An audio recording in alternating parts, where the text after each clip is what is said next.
ഈ പെട്രോൾ കാറും ഡീസൽ കാറും ഓടിച്ചിട്ട് എന്നാൽ പിന്നെ ഞാൻ ഇ വിയിലേക്ക് ലാഭമുണ്ട്, പെട്ടെന്ന് അങ്ങ് ചാടിക്കയറി ഇ വി എടുക്കാം എന്ന് വിചാരിക്കുന്ന കുറേ ആൾക്കാരുണ്ട്.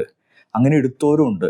എനിക്ക് പറയാനുള്ളത് എന്താണെന്ന് വെച്ചാൽ, ഈ ഇ വി വെഹിക്കിള് അങ്ങനെ ചുമ്മാ കയറി ആർക്കും കയറി ഓടിക്കാം എന്ന് കരുതരുത്. കുറച്ചൊക്കെ ഒരു പഠനം ആവശ്യമുള്ള ഒരു കാര്യമാണെന്നാണ് ഞാൻ പറഞ്ഞു വരുന്നത്. നമസ്കാരം, ഞാൻ BJ സ്റ്റാജൻ. ഇ വി ടോക്സിലേക്ക് സ്വാഗതം. ഈ അടുത്ത് വാൽപ്പാറയിൽ ചുരമിറങ്ങുന്ന ഒരു ട്രാവലർ ആക്സിഡന്റ് പറ്റി 9 പേര് മരിച്ചത് മീഡിയയിൽ നിന്ന് നിങ്ങളെല്ലാവരും അറിഞ്ഞിട്ടുണ്ടായിരിക്കും. ഒരു വല്ലാത്തൊരു ദുഃഖവാർത്തയായിരുന്നു. ഇത് പലതരത്തിലുള്ള അഭിപ്രായങ്ങൾ ഡ്രൈവേഴ്സും പല കമ്മ്യൂണിറ്റിയിലൊക്കെ പറയുന്നത് കേട്ടു. അത് എൻജിൻ ബ്രേക്കിൽ ഇറക്കിയാൽ പോരായിരുന്നു, കയറുന്ന ഗിയറിൽ തന്നെ ഇറക്കിയിരുന്നെങ്കിൽ കുഴപ്പം പറ്റില്ല എന്നൊക്കെ പറഞ്ഞിട്ട് പലപ്പോഴും മസനഗുഡിയിലേക്ക് നമ്മൾ വണ്ടി ഇറക്കിക്കൊണ്ടിരുമ്പോൾ അവിടെയുള്ള പോലീസോ അല്ലെങ്കിൽ ഗാർഡുകളൊക്കെ പറയാറുണ്ട് നമ്മൾക്ക് ഫസ്റ്റ് ഗിയറിലോ സെക്കൻഡ് ഗിയറിലോ വണ്ടി ഇറക്കിക്കൊണ്ടിരണം എന്നൊക്കെയുള്ളത്. അത് നമുക്ക് എല്ലാവർക്കും അറിയാവുന്ന കാര്യമാണ്. ഒരു ഇ വി ഡ്രൈവർ ഒരു ചുരം ഇറങ്ങുമ്പോൾ എന്താണ് ശ്രദ്ധിക്കേണ്ടത്? പലപ്പോഴും എല്ലാവരും പറയാറുണ്ട് അത് റീജനിൽ 3-ലോ 4-ലൊക്കെ ഇട്ട് ഇറങ്ങിപ്പോന്നാൽ മതിയെന്ന്. പക്ഷെ ഒരു പ്രധാന അപകടം അതിൽ ഒളിഞ്ഞിരിക്കുന്നുണ്ട്, അതാരും ശ്രദ്ധിക്കാറില്ല. ശരിക്ക് നമ്മൾ ചുരം ഇറങ്ങുമ്പോൾ SOC, അതായത് ബാറ്ററിയിലെ ചാർജ് ഒരു 80% താഴേക്ക് ഉണ്ടെങ്കിൽ മാത്രമൊക്കെയാണ് ചില വണ്ടികളുടെ റീജൻ വർക്ക് ചെയ്യുന്നുള്ളൂ. ഓപ്റ്റിമം റീജനാണ് ഞാൻ പറയുന്നത്. അതായത് ഞാൻ ഉപയോഗിക്കുന്ന വണ്ടി MG ZS, ഇതിലൊക്കെ റീജൻ വർക്ക് ചെയ്യുന്നത് ഏകദേശം 95% താഴേക്ക് വരുമ്പോഴാണ് റീജൻ ആക്റ്റീവ് ആവുന്നുള്ളൂ. അപ്പോൾ നമ്മളൊരു ചുരം ഇറങ്ങുമ്പോൾ 100%ലേക്ക് ഇറങ്ങുകയാണെങ്കിൽ സത്യത്തിൽ റീജൻ ഇല്ല. അത് നമ്മൾ മനസ്സിലാക്കേണ്ടതാണ്. ഇത് പലപ്പോഴും അപകടത്തിന് കാരണമാക്കും. റീജൻ ഉണ്ടല്ലോ എന്നുള്ള ധൈര്യത്തിലായിരിക്കും വണ്ടി ഇറക്കുന്നത്. ഹെയർ പിന്നിലൊക്കെ ചിലപ്പോൾ ബ്രേക്ക് കിട്ടിയില്ല എന്ന് വരും. ശരിക്കും ചുരം ഇറങ്ങുമ്പോൾ ഞാൻ പറയുകയാണെങ്കിൽ ഒരു വണ്ടി 60%ലേക്ക് ഇറക്കുന്നതാണ് ഏറ്റവും സേഫ്. എന്തുകൊണ്ടാണെന്ന് വെച്ചാൽ നമ്മൾ ചുരം ഇറങ്ങി ഇപ്പോൾ വയനാട് ചുരമൊക്കെ ഇറങ്ങുമ്പോൾ ഞാൻ ടിയാഗോ ഓടിച്ചു നോക്കിയിട്ടുണ്ട്, MG ഓടിച്ചു നോക്കിയിട്ടുണ്ട്. പലപ്പോഴും ഒരു കുറച്ച് കിലോമീറ്റർ വരുമ്പോഴേക്ക് തന്നെ നമ്മൾ നല്ല റീജൻ നമുക്ക് കിട്ടിയിരിക്കും. ആ റീജൻ കിട്ടുന്നത് ഇപ്പോൾ 95ലേക്ക് നമ്മൾ ഇറക്കുകയാണ്, 95 റീജൻ കിട്ടുള്ളൂ എന്ന് പറഞ്ഞ് ഇറക്കുകയാണെങ്കിൽ നമ്മൾ 2 കിലോമീറ്റർ കഴിയുമ്പോഴേക്കും 96-ലെത്തി. അപ്പോൾ സ്വാഭാവികമായിട്ടും വീണ്ടും റീജൻ ഇല്ലാതാവുകയാണ്. അപ്പോൾ ഒരു സേഫ് സൈഡ് എന്ന് ഞാൻ പറയുന്നത് ഒരു 60-70ലേക്ക് വണ്ടി ഇറക്കിക്കൊണ്ടിരുന്നതാണ് എപ്പോഴും നല്ലത്. പിന്നെ റീജൻ ഇതുപോലെ തന്നെ മാക്സിമം റീജൻ കിട്ടുന്ന രീതിയിൽ കൊണ്ടുവരാൻ ശ്രമിക്കുക. ഇതൊരു വലിയ പാഠമാണ് ശരിക്കും നമുക്ക് മുന്നിൽ തന്നിരിക്കുന്നത്. കാരണം E V vehicles, IC engine, അതായത് പെട്രോൾ ഡീസൽ വണ്ടികൾ ഓടിക്കുന്ന ആൾക്കാർ പെട്ടെന്ന് ഇ വിയിലേക്ക് മാറുമ്പോൾ ഇത്തരം കാര്യങ്ങൾ സാധാരണ പഠിക്കാറില്ല. ഒരു ഇ വി ഡ്രൈവർ ആവാൻ വെറും ഡ്രൈവിംഗ് ലൈസൻസ് പോരാ, അല്ലെങ്കിൽ ഒരു IC എൻജിൻ ഓടിച്ചിട്ടുള്ള എക്സ്പീരിയൻസ് പോരാ. ഒരു ഇ വി ഡ്രൈവർ ആവണമെന്ന് വെച്ചാൽ കുറച്ചൊക്കെ തിയറിയും കുറച്ചൊക്കെ പ്രാക്ടിക്കലും കൂടുതൽ പഠിക്കാനുണ്ടെന്നാണ് ഞാൻ മനസ്സിലാക്കുന്നത്.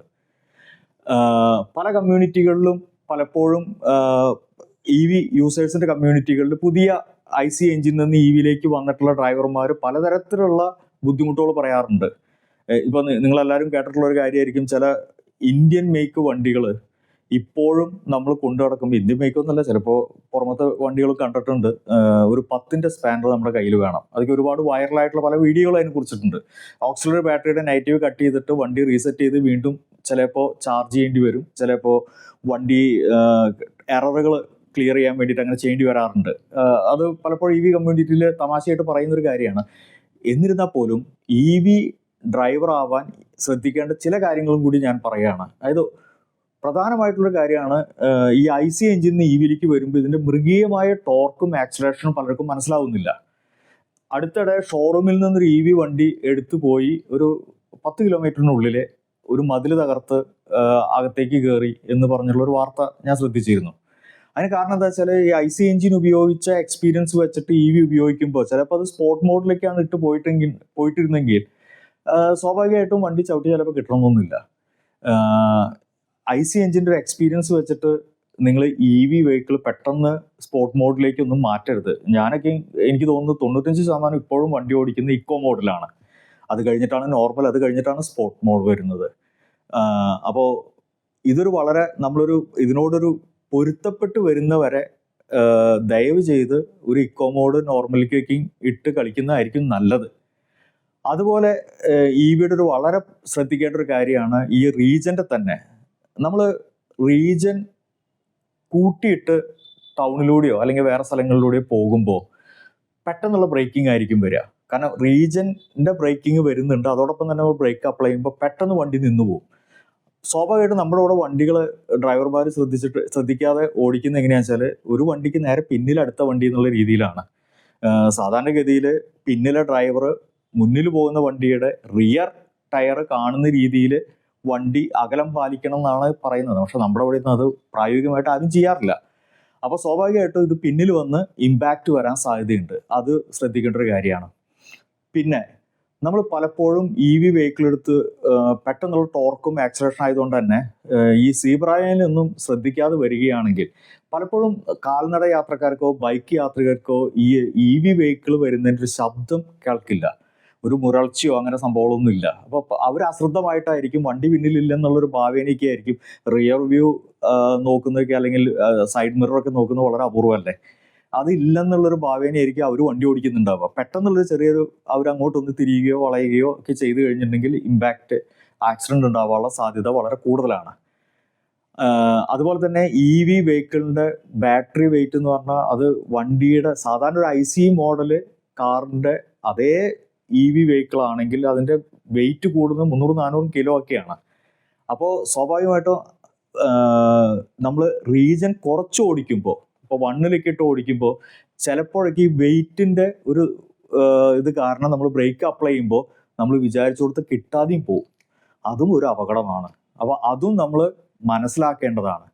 പിന്നെ EV വണ്ടി ഓടിക്കുമ്പോൾ അതിൻ്റേതായിട്ടുള്ള കുറച്ച് തിയറിയും പ്രാക്ടിക്കലും മനസ്സിലാക്കണമെന്ന് ഞാൻ നേരത്തെ പറഞ്ഞു. അതായത് EV വെഹിക്കിൾ നമ്മളൊരു സാങ്കേതികത്വം കുറച്ചൊക്കെ പഠിച്ചു വെച്ചിരുന്നാൽ മാത്രമാണ് ഈ EV നമുക്ക് വളരെ സ്മൂത്ത് ആയിട്ട് ഓടിക്കാൻ പറ്റുള്ളൂ. സാധാരണ IC എഞ്ചിൻ ഓടിക്കുന്ന മാതിരി EV വെഹിക്കിൾ ചവിട്ടി കയറ്റി കൊണ്ടുപോകാന്ന് പറഞ്ഞിട്ടുണ്ടെങ്കിൽ നിങ്ങൾ പെട്രോൾ വണ്ടിയും EV വെഹിക്കിളായിട്ട് കാര്യമായിട്ടുള്ള ലാഭമൊന്നും അവസാനം ഫ്യൂവൽ കോസ്റ്റും ഇലക്ട്രിക് കോസ്റ്റുമായിട്ട് നോക്കുമ്പോൾ കാര്യമായിട്ടുള്ള ലാഭമൊന്നും കിട്ടാൻ സാധ്യതയില്ല.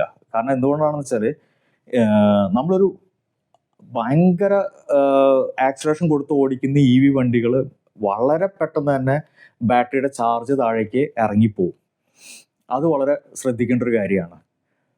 പിന്നെയുള്ളൊരു പ്രധാനമായിട്ടുള്ള കാര്യം എന്താണെന്ന് വെച്ചാൽ EV വെഹിക്കിളിൽ ആൾക്കാർക്കുള്ളൊരു സംഭവമാണ് റേഞ്ച് ആങ്സൈറ്റി. അതായത് ഒരു സ്ഥലത്തുനിന്ന് മറ്റൊരു സ്ഥലത്തേക്ക് എത്തുമോ എന്നുള്ളൊരു പ്രശ്നം. അത് പല ഇന്ത്യൻ മേക്ക് വണ്ടികളിലും EVയിൽ സംഭവിക്കുന്ന ഒരു കാര്യം വെച്ചാൽ SOC ഒരു 20% ആകുമ്പോഴേക്കും പെട്ടെന്ന് താഴെ പോവുകയും 3, 2, 1 എന്നൊക്കെ പറഞ്ഞിട്ട് നിന്നു പോവുക. അതൊക്കെ നമ്മുടെ കമ്മ്യൂണിറ്റിയിൽ ഒരുപാട് അത് കാണുന്നുണ്ട്. അപ്പം ഞാൻ പറയുന്നത് വെച്ചാൽ EV വെഹിക്കിൾ നമ്മളൊരു 30-40% ആവുമ്പോൾ തന്നെ അടുത്ത ചാർജിങ്ങിലേക്ക്, ഫാസ്റ്റ് ചാർജിങ്ങോ അങ്ങനെ അത്തരം സംഭവത്തിലേക്ക് കൊണ്ടുപോവുകയും ചാർജ് ചെയ്യും വേണം എന്നുള്ളതാണ് ഞാൻ അഭിപ്രായപ്പെടുന്നത്. എന്തുകൊണ്ടെന്ന് വെച്ചാൽ നമ്മൾ ചിലപ്പോൾ ആലോചിക്കും ഇത് വീട്ടിലേക്കല്ല, ഇനിയൊരു 15-20 കിലോമീറ്ററുള്ളൂ, ഒരു 6% ഉണ്ട്, 7% ഉണ്ട് എന്ന് പറയുമ്പോൾ ചിലപ്പോൾ നമ്മൾ അവിടെ എത്തിയില്ല എന്ന് വരും. അതായത് 10ന്റെ താഴേക്കൊക്കെ പെട്ടെന്ന് ഡ്രോപ്പായി പോകുന്നതൊക്കെ ചില വണ്ടികളിൽ കാണുന്നുണ്ട്. അപ്പോൾ അങ്ങനെ ഒരു അപകടം വരികയാണെങ്കിൽ 1%, 2% ഒക്കെ ആവുമ്പോൾ നമ്മൾ വണ്ടി അവിടെ ഒതുക്കിയിട്ടിട്ട് അത് RSA വിളിച്ചിട്ട് നമ്മൾ വണ്ടി എടുപ്പിക്കുന്നതായിരിക്കും നല്ലത്. നമുക്ക് എവിടെയെങ്കിലും ചാർജ് ചെയ്യാൻ വേണ്ടി കൊണ്ടുപോയി ചാർജ് ചെയ്തിട്ട് പിന്നെ അവിടെ നിന്ന് കണ്ടിന്യൂ ചെയ്യുന്നതായിരിക്കും നല്ലത്. പലപ്പോഴും സീറോയിലേക്കൊക്കെ എത്തുന്ന രീതിയിൽ വണ്ടി ഓടിച്ച് ഹൈവേയിലേക്ക് എടുക്കുന്നതൊക്കെ ഞാൻ കർണാടക, പൂനെ പോകുമ്പോഴൊക്കെയും ഒരു സ്ഥലത്ത് ഞാൻ കണ്ടിരുന്നു.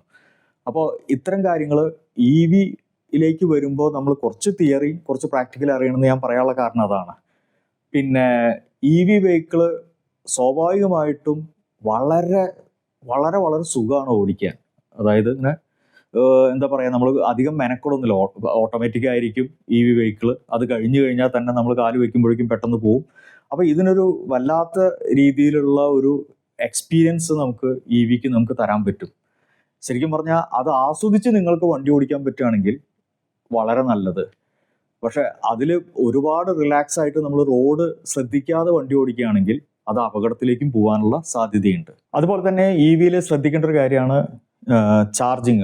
ചാർജിങ് സ്റ്റേഷനും നിങ്ങളും തമ്മിൽ സിങ്കായി വരാൻ EV വണ്ടിയിലേക്ക് വരുമ്പോൾ കുറച്ച് സമയമെടുക്കും. അതും 1-2 ചാർജിങ് സ്റ്റേഷനൊന്നുമല്ല, 1-2 ചാർജിങ് ആപ്പുകളല്ല നമ്മുടെ അടുത്തുള്ളത്. നമ്മുടെ ഫോണുകളിലേക്കും വന്നിട്ട് ഇപ്പോൾ 10-15 ആപ്പുകൾ ഉണ്ടായിരിക്കും.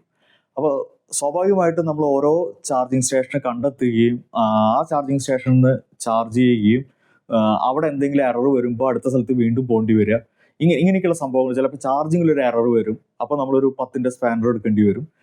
നമ്മൾ നെഗറ്റീവ് ടെർമിനൽ അഴിച്ച് വണ്ടി റീസെറ്റ് ചെയ്ത് വീണ്ടും കൊണ്ടുപോകേണ്ടി വരും. മുമ്പൊക്കെ ഇതൊരു ഇന്ത്യൻ മേക്ക് വണ്ടിക്ക് സർവ്വസാധാരണമായിരുന്നു. ഇപ്പോൾ അത് കുറഞ്ഞ് വന്നുകൊണ്ടിരിക്കുന്നു. ശ്രദ്ധിക്കേണ്ട ഒരു കാര്യം എന്താ വെച്ചാൽ, നമ്മൾ EV വണ്ടി സ്വാഭാവികമായിട്ടും ചില ടെക്നിക്കൽ ഗ്ലിച്ചസ് ഇപ്പോഴും ഉണ്ട്. അത് നമ്മൾ ആക്സെപ്റ്റ് ചെയ്തേ പറ്റുള്ളൂ. കാരണം കമ്മ്യൂണിറ്റിയിലേക്ക് അത് ഒരുപാട് ചർച്ചകൾ ഈ സംഭവത്തിനെ കുറിച്ച് അതുമായി ഇതായി. പിന്നെ ഇപ്പോൾ വരുന്ന മറ്റൊരു കാര്യമാണ്, നല്ല വേനലാണ്, നല്ല വേനലിൽ ചാർജിങ്ങിന് ഇട്ട ഒരു പർട്ടിക്കുലർ ബ്രാൻഡ് വണ്ടി ചാർജിങ്ങിന് ഇട്ടിട്ട് നല്ല ചൂടുള്ള സമയത്ത് ബാറ്ററി ചാർജിങ്ങിന് ഇട്ടു. പിന്നെ അതിനുശേഷം അത് ടെമ്പറേച്ചർ കൂടുതലാന്ന് പറഞ്ഞ് കാണിക്കുന്നു. നമുക്ക് യാത്ര കണ്ടിന്യൂ ചെയ്യാൻ പറ്റുന്നില്ല. പലയിടത്തും EV ചാർജിങ്ങിന് സ്റ്റേഷനിൽ കനോപ്പി ഒന്നും ഇല്ല. അപ്പോൾ ഈ നേരിട്ടുള്ള ചൂടും കൂടുതലാണ്. അത് 1-2 ഇൻസിഡൻസ് അങ്ങനെ കണ്ടു. മറ്റൊരു കാര്യം പ്രധാനമായിട്ട് ശ്രദ്ധിക്കേണ്ടതെന്ന് വെച്ചാൽ ചാർജിങ്. നമ്മൾ ഈ ചൂടിൻ്റെ കാര്യം പറഞ്ഞു, ഇതൊക്കെ പറയുമ്പോൾ വേറൊരു കാര്യമുള്ളതെന്ന് വെച്ചാൽ, ഈ ചാർജ് നമ്മൾ ചെയ്യാൻ വേണ്ടിയിട്ട് വണ്ടി ഇടുമ്പോൾ, ഇതിപ്പോൾ അടുത്തിടെ ഒരു വണ്ടി കത്തിപ്പോയത് നോർത്ത് ഇന്ത്യയിലെ മറ്റുമാണ്. കത്തിപ്പോയതിന് ഒരു പ്രധാന കാരണം പറഞ്ഞു വെച്ചാൽ, ചാർജിങ്ങിന് ഉപയോഗിക്കുന്ന അവിടുത്തെ ഷോർട്ട് സർക്യൂട്ട് ആയിരുന്നൊരു പ്രധാന കാരണം എന്നൊക്കെ പറയുന്നുണ്ട്. വളരെ ശ്രദ്ധിക്കേണ്ട ഒരു കാര്യമാണ്. കാരണം വെച്ചാൽ വണ്ടി സാധാരണ ഒരു വീട്ടിൽ ചാർജ് ചെയ്യുന്നത് 3.3 കിലോ വാട്ട് തൊട്ട് ഏകദേശം 7.4 കിലോ വാട്ട് വരെയാണ് സാധാരണ കാറുകൾ ഇപ്പോൾ EVയിൽ AC കറണ്ട് ആക്സെപ്റ്റ് ചെയ്യുന്നത്. ചില വണ്ടികൾ അത് 22 വരെ എടുക്കുന്ന വണ്ടികൾ, 22 കിലോ വാട്ട് വരെ എടുക്കുന്ന വണ്ടികളുണ്ട്. ഈ 3.3 കിലോ വാട്ട് തൊട്ട് 22 കിലോ വാട്ട് വരെ ഉപയോഗിക്കുന്ന ഒരു ഇലക്ട്രിക് വണ്ടിയിലേക്ക് പോകുന്ന കേബിളുകൾ, ആ ഗേജ് ഉണ്ടോ എന്ന് കൃത്യമായിട്ട് ചെക്ക് ചെയ്യേണ്ടതാണ്. പലപ്പോഴും നമ്മൾ പല 16 ആമ്പ് പ്ലഗിലൊക്കെ കുത്തിയിട്ട് കണക്ട് ചെയ്യും.